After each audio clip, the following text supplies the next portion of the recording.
Buddhadhamma, Section 3, Process of Life, Chapter 5, Law of Karma, page 427.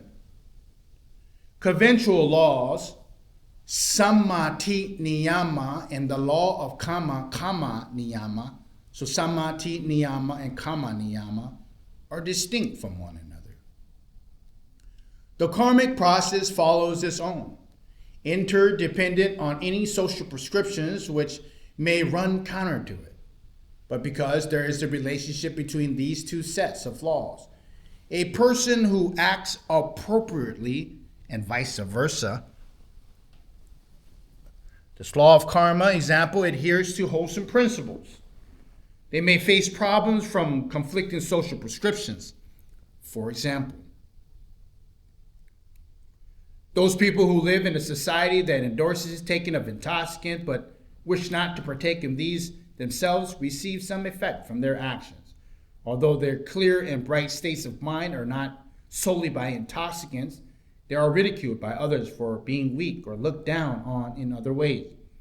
Even within the domain of kamma, they may experience difficulty from resting. These social customs and norms leading to some degree of conflict in the mind, depending on the level of panya, or wisdom, which dispel any sense of disease. In a developed and wise society, people draw upon the experiences from past generations to determine what is truly beneficial to human beings and what is not.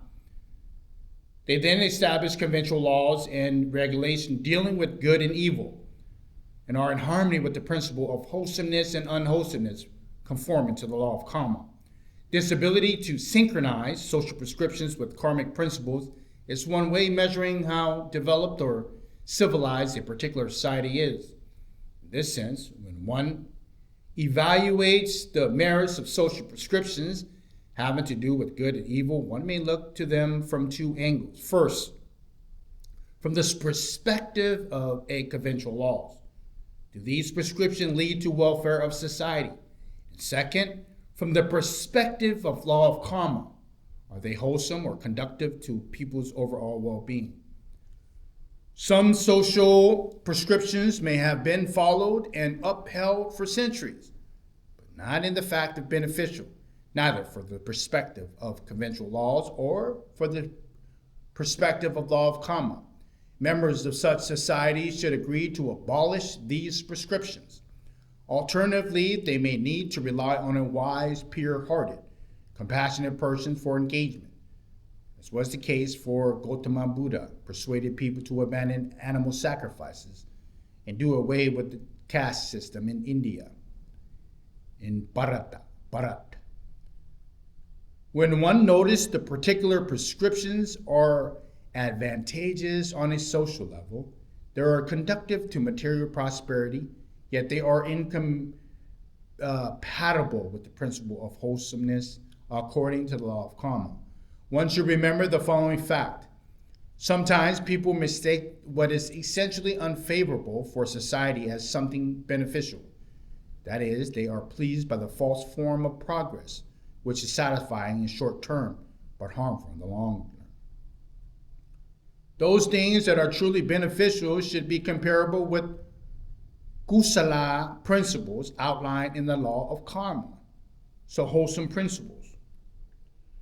Those things that are spiritually beneficial to an individual are generally beneficial to all people. Here one can make a comparison to material progress. Most people wish for material prosperity, believing that an abundance of material things and a surplus of comfort will lead them to the highest good for society. They therefore strive to maximize the degree of material development. Meanwhile, they often destroy the modes of existence and are seen as an outdated and obstacles to progress. Eventually, however, they may realize that many of their actions have been faulty. Although their society may appear to be advanced, many hazards to the physical health and people Very existence have been created to the extent that if people persist in these new ways of acting, they'll be heading for calamity and annihilation. Just as one should promote material progress that is not harmful to people's physical well-being, so too one should nurture the kind of social development that is not harmful to people's scriptural life or spiritual life. As part of the practical analysis of good and evil, Gautama Buddha first encouraged people to reflect on wholesomeness and unwholesomeness, kusala and akusala, as the essential factor for evaluation. He developed the teaching including the awareness of good and evil as to manifest in the mind, to apply one's conscience, and to consider the opinions by wise individuals as a frame of reference. These two factors act as the basis of moral shame, hiri, and the fear of wrongdoing, ottappa. Moreover, he encouraged people to consider the fruits of their actions as they affect themselves and others, that is, on the individual and social level. Because people lack a necessary depth of wisdom and may not recognize for themselves what is wholesome and unwholesome, Gautama Buddha encouraged them to consider the opinions of the wise. They still have doubt. They should examine the effects of their own actions, even if they relate to a social convention. This threefold examination of awareness of a wholesome and unwholesome, a consideration of opinions by the wise, an examination of the effects of one action, leads to a comprehensive analysis.